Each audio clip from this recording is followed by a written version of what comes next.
ক্রয় মূল্য অনুপাত বিক্রয় মূল্য 5:6, লাভ কত?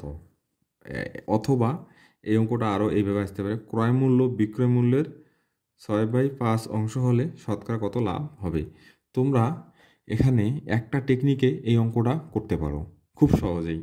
এখানে দেখো যে যেহেতু আমাদের এখানে বলা হয়েছে যে লাভ, এখানে আমরা লাভ বললে আমরা কি করব, ছোট সংখ্যাটাকে ধরবো ক্রয় মূল্য, বড় সংখ্যাটাকে ধরবো বিক্রয় মূল্য।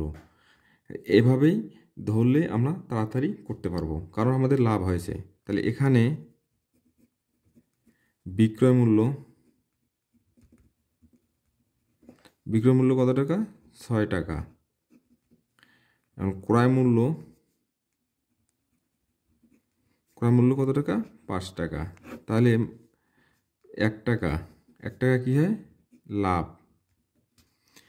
এখন তোমরা খেয়াল করো, এই যে 1 টাকা যে আমার লাভ হয়, কত টাকায় লাভ হয়?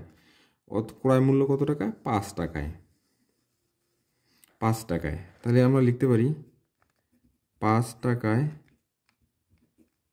লাভ হয় 1 টাকা। অতএব 1 টাকায় লাভ হবে কম হলে ভাগ, 1/5 টাকা। এখন কত টাকা শতকরা, অর্থাৎ এটা আমাদেরকে কি শতকরা করতে হবে। তাহলে 100 টাকায় কী হবে? বেশি হবে। বেশি হলে উপরে 100 যাবে, 20। তাহলে হচ্ছে 20 টাকা।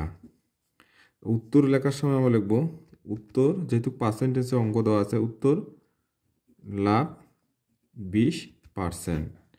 এই যে গ নম্বর।